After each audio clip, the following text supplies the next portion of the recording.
berjumpa lagi dengan aku Dwi Mayansari di vlog channel yang sangat Anda nantikan. Oh iya, teman-teman pernah mendengar tentang anak tunarungu atau bisu? Mungkin banyak di kalangan masyarakat Indonesia yang belum mengetahui apa itu tunarungu, bagaimana karakteristiknya, dan bagaimana intervensinya, lalu bagaimana model pendidikan yang akan kita berikan. Nah, teman-teman, hari ini kita akan membahas tentang hal itu, akan kita kupas tuntas di video kali ini. Sebelum kita lanjut untuk menonton videonya, jadi untuk membahas pembahasan kita pada hari ini, aku menggunakan buku tentang pendidikan dan bimbingan anak berkebutuhan khusus. Penerbitnya adalah Rosda Karya dan penulisnya Jati Rinakri Atmaja MPD. Ini bukunya. Jadi di dalam buku ini banyak sekali subbab-subbab yang membahas tentang anak berkebutuhan khusus. Salah satunya yang akan kita bahas hari ini yaitu tunarungu. Oke, kita lihat dari bab pertama itu ada pengertian anak berkebutuhan khusus, kategori anak berkebutuhan khusus, lalu klasifikasi jenis anak berkebutuhan khusus, mengenal anak tunanetra, mengenal anak tunarungu yang akan kita bahas hari ini, mengenal anak tunagrahita, mengenal anak tunadaksa, mengenal anak tunalaras, mengenal anak autisme, mengenal anak ADD atau ADHD, mengenal anak DKB diagnosis kesulitan belajar. Nah, teman-teman, buku ini sangat rekomendasi sekali buat kalian yang ingin mengetahui tentang anak berkebutuhan khusus, pendidikannya, dan buku ini juga termasuk ke dalam pelajaran psikologi dan pelajaran untuk parenting juga bagi orang tua yang memiliki anak berkebutuhan khusus, memiliki anak yang istimewa. Jadi ini aku belinya di Shopee, di toko official dari Rosda Karya. Jadi Rosda Karya ini punya toko official di Shopee. Bila kalian berminat, silahkan kalian cek di link deskripsi video ini, dan nanti akan aku cantumin website dari Rosda Karya, link dari Shopee official Rosda Karya, lalu nanti akan aku cantumkan Instagram Rosda Karya. Nah, jadi teman-teman, silakan kalian beli bukunya, ini sangat bermanfaat, sangat recommended sekali untuk kalian. Baik, kita langsung saja mengupas tuntas tentang tunarungu. Mengenal anak tunarungu. Jadi tetap ya, aku pakai buku ini untuk membahasnya karena memang buku ini sangat terbaik sekali, sangat lengkap, cocok sekali buat kalian ingin mengenal lebih dalam anak berkebutuhan khusus. Oke, kita buka dulu. Nah, di sini terdapat pengertian anak tunarungu. Apa sih yang kalian ketahui tentang anak tunarungu itu? Mungkin kalian tahunya anak yang tuli, anak yang tidak pandai berkosakata. Sebenarnya di sini ada pengertian khususnya ya. Secara umum, anak tunarungu dapat diartikan anak yang tidak dapat mendengar. Tidak dapat mendengar tersebut dapat dimungkinkan karena kurang dengar atau tidak mendengar sama sekali. Secara fisik, anak tunarungu tidak berbeda dengan anak yang bisa mendengar pada umumnya, sebab orang akan mengetahui bahwa anak yang menyandang ketunarunguan pada saat berbicara, anak tersebut berbicara tanpa suara atau dengan suara yang kurang atau tidak jelas artikulasinya, atau bahkan tidak berbicara sama sekali. Anak tersebut hanya berisyarat. Nah, ketunarunguan ini adalah seseorang yang mengalami gangguan pendengaran yang meliputi seluruh gradasi ringan sedang, dan sangat berat, yang dalam hal ini dapat dikelompokkan menjadi dua golongan, yaitu kurang dengar dan tuli, yang menyebabkan ketergantungan proses perolehan informasi atau bahasa sebagai alat komunikasi. Selanjutnya ada tentang pendapat pakar medis ya. Pakar bidang medis memiliki pandangan yang sama bahwa anak ketunarunguan ini dikategorikan menjadi dua kelompok. Yang pertama, hard of hearing. Bahasa Inggris ya, di sini akan dijelaskan.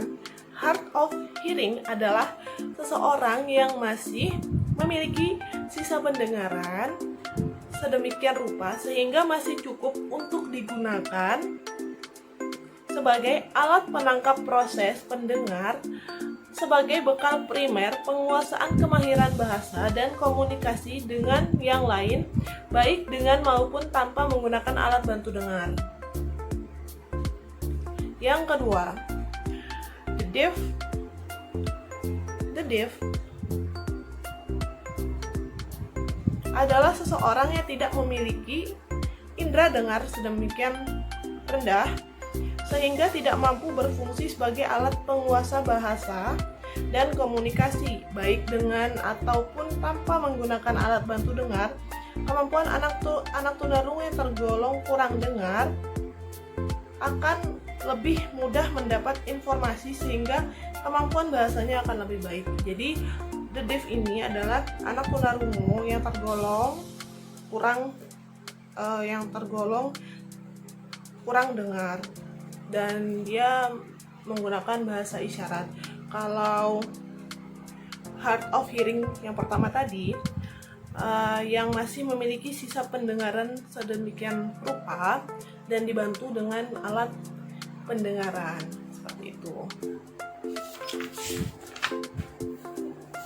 Selanjutnya, klasifikasi anak tunarungu. Nah, teman-teman, anak tunarungu ini sebenarnya ada klasifikasinya dari yang masih ringan sampai yang memang sudah berat sekali. Yang pertama itu ada 0 dB. 0 dB ini menunjukkan pendengaran yang optimal.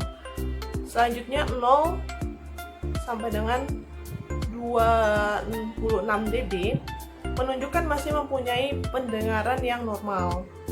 Lalu yang ketiga 27 sampai 40 dB menunjukkan kesulitan mendengar bunyi-bunyi yang jauh, membutuhkan tempat duduk yang strategis letaknya, dan memerlukan terapi wicara, tergolong tunarungu sangat ringan. Selanjutnya 41 sampai 55 dB mengerti bahasa percakapan, tidak dapat mengikuti diskusi kelas, membutuhkan alat bantu dengar dan terapi wicara. 56 sampai 76 dB hanya bisa mendengar suara arah yang dekat, masih mempunyai sisa pendengaran untuk belajar bahasa secara ekspresif ataupun reseptif, dan bicara dengan menggunakan alat bantu serta dengan cara yang khusus, tergolong tunarungu yang sedang. Selanjutnya 71 sampai 90 dB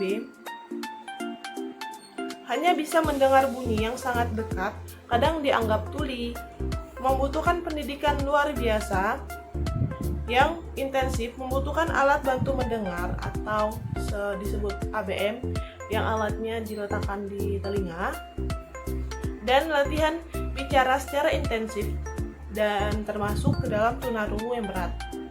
Yang terakhir 91 dB ke atas mungkin sadar akan adanya bunyi atau suara getaran, banyak tergantung pada penglihatan daripada pendengarannya untuk proses menerima informasi, dan yang bersangkutan dianggap tuli, tergolong tunarungu berat sekali atau parah.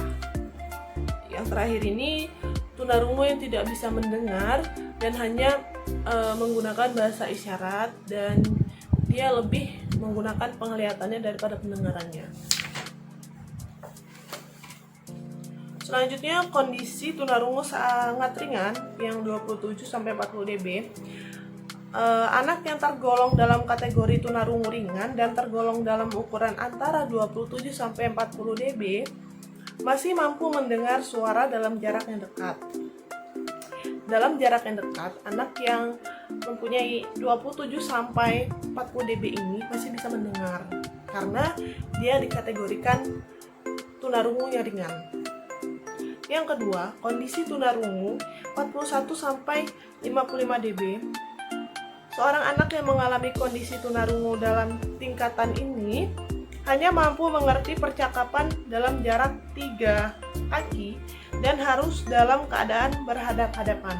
Jadi, anak yang kondisi tunarungunya 41 sampai 55 dB, jarak pendengarannya itu hanya 3 langkah kaki, dan saat berbicara dengan anak tersebut harus berhadap-hadapan supaya anak tersebut dapat mendengar dan masih dapat mengerti apa yang kita bicarakan.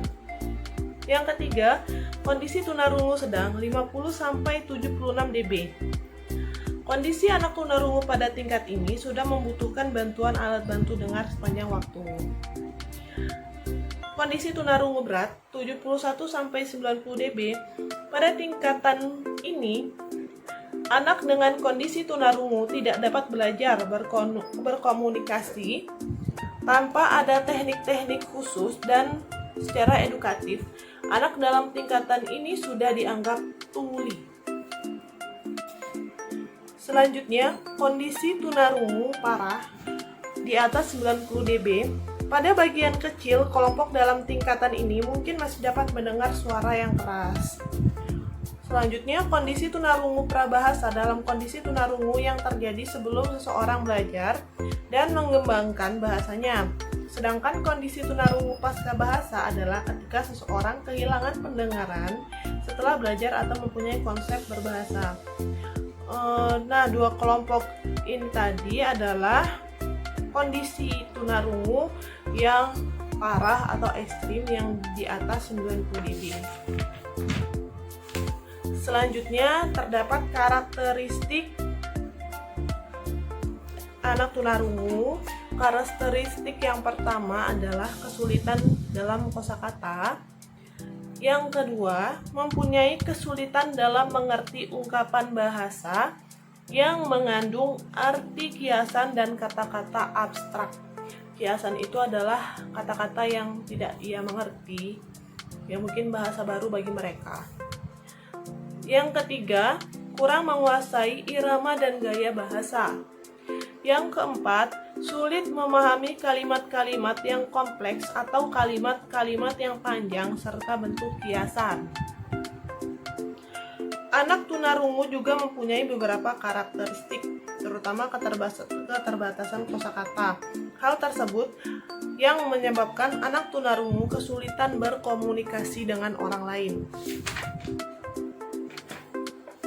Selanjutnya, penyebab. Jadi, anak tunarungu ini juga bukan tanpa sebab. Ternyata ada penyebabnya. Nah, penyebab terjadinya anak tunarungu ini yang pertama itu dari faktor keturunan juga bisa. Campak Jerman dari pihak ibu. Terus komplikasi selama kehamilan dan kelahiran. Radang selaput otak, meningitis, otitis media. Otitis media ini seperti radang pada bagian telinga tengah. Selanjutnya, penyakit anak-anak, radang, dan luka-luka. Selain itu juga terdapat beberapa faktor. Yang pertama, hanya 2 faktor. Yang pertama, faktor dalam diri anak, disebabkan oleh faktor keturunan dari salah satu atau kedua orang tuanya.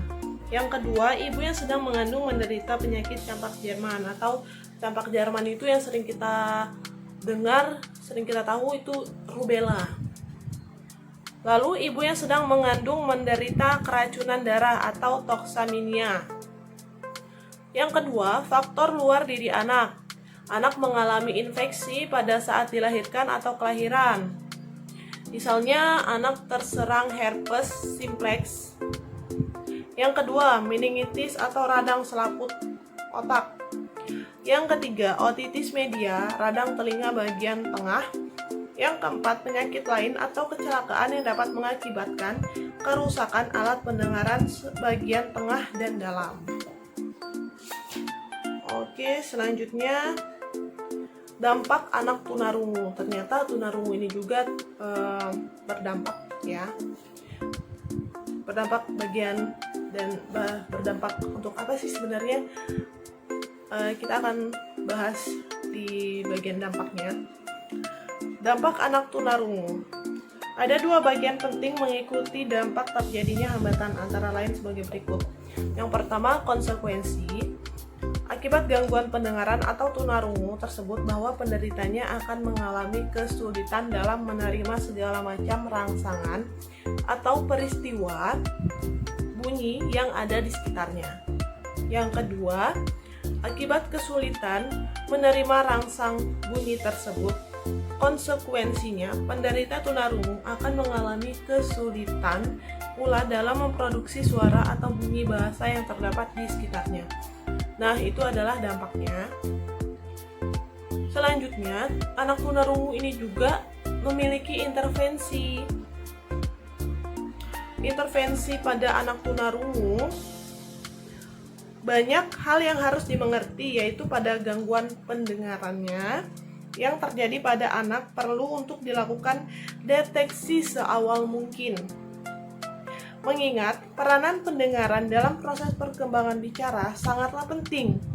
Fungsi pendengaran dan juga perkembangan bicara sudah termasuk ke dalam program evaluasi perkembangan anak. Adapun beberapa metode terapi bicara untuk anak berkebutuhan khusus dengan gangguan pendengaran diantaranya sebagai berikut. Yang pertama, metode lips reading atau membaca ujaran. Yang kedua, metode oral. Yang ketiga, metode manual. Yang keempat, metode AVT atau auditory visual therapy. Akan tetapi, dalam terapi bicara ini juga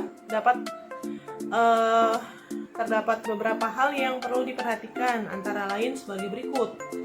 Yang pertama, alat artikulasi. Yang kedua, pembentukan vokal dan konsonan.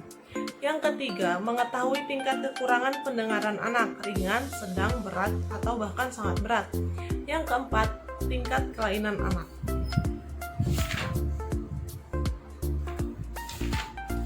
Oke, selanjutnya kita membahas tentang model pelayanan pendidikan anak tunarungu. Nah, anak tunarungu ini juga bisa dimasukkan ke sekolah luar biasa. Nanti akan ditempatkan di kelas khusus anak tunarungu, tidak dicampur dengan anak yang berkebutuhan khusus lain yang berbeda jenisnya, tetapi nanti akan ditempatkan di satu kelas. Satu kelas itu ya adalah anak yang memiliki tunarungu, yang mengalami tunarungu. Jadi ada beberapa media pembelajaran yang bisa digunakan anak tunarungu. Yang pertama, media simulasi visual. Yang kedua, cermin artikulasi. Yang ketiga, menggunakan benda asli maupun tiruan. Yang keempat, media gambar, baik gambar lepas maupun gambar kolektif. Yang kelima, pias kata atau kolom kata. Yang keenam, menggunakan media gambar yang disertai dengan tulisan atau keterangan dan sebagainya. Yang ketujuh, media stimulasi atau auditoris. Yang kedelapan, speech trainer, yaitu media pembelajaran yang merupakan alat elektronik yang bermanfaat untuk melatih bicara anak dengan hambatan sensori pendengaran. Yang kedelapan, alat musik seperti gong, suling, dan lain sebagainya. Yang ke-10, tape recorder yang digunakan untuk mendengarkan rekaman bunyi-bunyi latar belakang. Yang ke-11, terdapat berbagai sumber bunyi lainnya, diantaranya sebagai berikut: suara alam, suara binatang, suara yang dibuat oleh manusia, sound system, atau media dengan sistem amplifikasi pendengaran. Selanjutnya, peran bimbingan konseling bagi anak tunarungu. Yang pertama, terdapat full inclusion melalui program mentoring. Di sini terdapat pengertian dari full inclusion. Menurut Giang Reco dalam Gloria mengemukakan definisi full inclusion adalah sebagai suatu keberadaan di mana hanya terdapat satu kesatuan sistem pendidikan formal yang meliputi semua anggota secara wajar tanpa memandang perbedaan status mereka. Full inclusion harus dipandang sebagai suatu proses, dan proses ini membutuhkan adanya individualisasi sebagai setiap sekolah, siswa, dan keluarga. Tujuan utama dari full inclusion ini adalah meningkatkan kompetensi anak tunarungu dalam hubungan dengan teman sebayanya. Dan terdapat beberapa manfaatnya. Yang pertama, anak luar biasa memperoleh peranan yang lebih normal, akan memudahkan mengarahkan ALB atau anak tunarungu untuk menunjukkan perilaku-perilaku yang lebih baik. Bagi anak normal lainnya akan dapat memahami, sabar, dan menghargai perbedaan-perbedaan individual ALB atau anak tunarungu, belajar menerima modifikasi aturan-aturan dalam PBM. Oke, selanjutnya yang kedua, libatkan orang tua dalam bimbingan intervensi optimalisasi kemandirian anak tunarungu. Bimbingan kepada orang tua bertujuan agar orang tua lebih memahami tentang keadaan dan kebutuhan anaknya yang tunarungu. Orang tua harus dapat menghargai pekerjaan anaknya, sekalipun jauh dari yang dianggap baik. Orang tua harus dapat menerima pekerjaan anaknya, sekalipun itu tidak sesuai dengan keinginan orang tua dan keluarga. Selanjutnya, upaya menuju dan mempersiapkan pribadi yang lebih baik untuk dapat berinteraksi sosial dengan lingkungannya. Maka pendidikan anak tunarungu perlu dilengkapi dengan program bimbingan yang dapat disesuaikan dengan kondisi masa depan. Guru atau konselor harus memiliki pengetahuan khusus untuk memahami permasalahan yang dihadapi anak tunarungu. Karena guru bimbingan perlu dibekali keterampilan-keterampilan dan sifat-sifat kepribadian yang menunjang kemampuan dalam mencapai tujuan bimbingan. Selanjutnya, beberapa peran orang tua anak tunarungu antara lain sebagai berikut. Yang pertama, pengertian orang tua merupakan salah satu faktor yang menunjang keberhasilan pendidikan anaknya.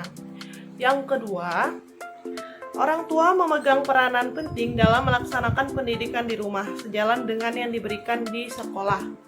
Yang ketiga, orang tua berperan dalam hubungan kerjasama antara sekolah dan keluarga, ataupun dengan masyarakat, terutama dalam meningkatkan atau pengadaan alat-alat dan kesejahteraan guru. Nah, teman-teman, demikian pembahasan kita tentang anak tunarungu. Semoga pembahasan ini dijadikan pembelajaran untuk kalian dan menambahkan ilmu pengetahuan untuk kalian, dan semoga video kali ini memberikan hal yang positif yang bermanfaat untuk kalian.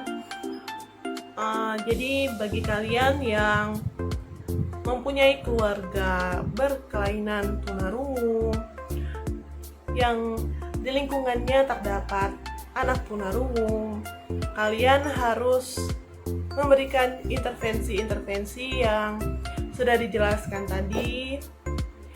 Dan dari video ini semoga kalian dapat mengetahui apa saja penyebabnya, dan mudah-mudahan kalian pun dapat memahami dari anak tunarungu. Sekian dari saya. Kita kembali lagi di next video. Dadah. Assalamualaikum warahmatullahi wabarakatuh.